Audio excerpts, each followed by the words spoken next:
Is one of the most famous actors in the world. He's been in about 150 movies spanning almost 50 years, and he is at the same time a really interesting and engaged person with a lot to say, who thinks a lot and thinks freely. He's also an accomplished musician.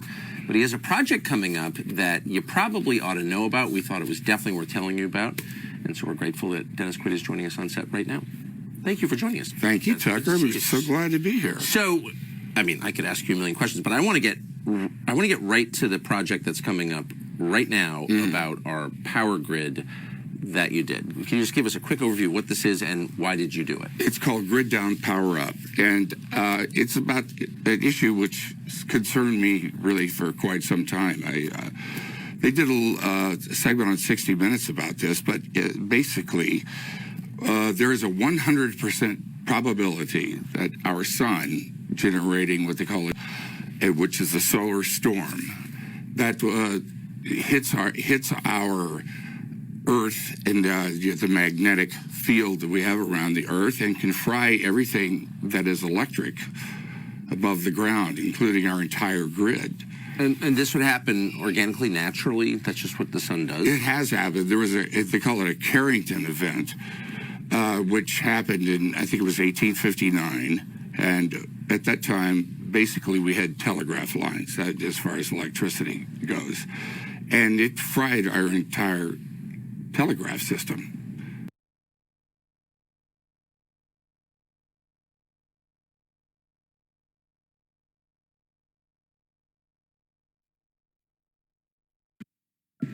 Okay, this is a bit creepy. Let me know what you guys think.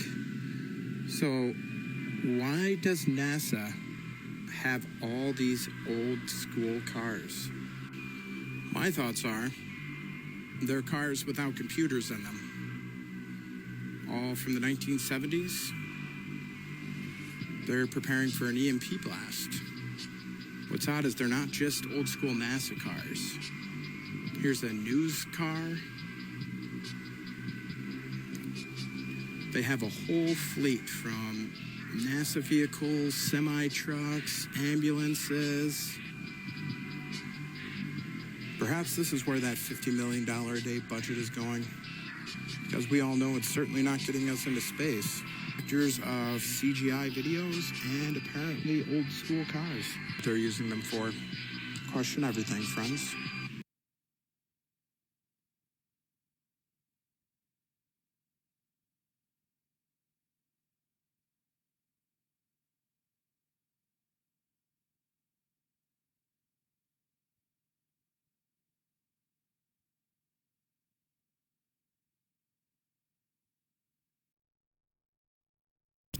Hello, this is Joe Lackey, Chairman, President, CEO of Dreams Fulfilled Corporation.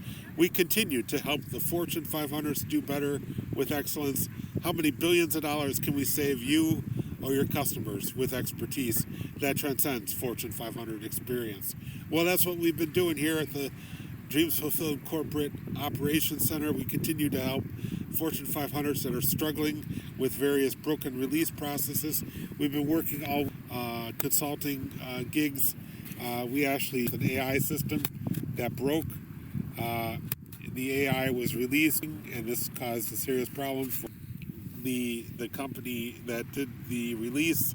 So we provided invaluable feedback as to the issue. I don't even think their teams were aware that they broke the AI system, but we've been helping the Fortune 500s with excellence, continuing to make offers for new contract work with some of the largest companies in the world, such as Sherwin-Williams.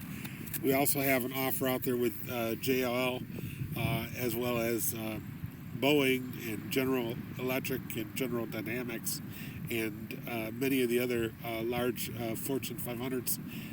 Hopefully we can hear back from them soon. They realize the invaluable services we provide in the consulting space.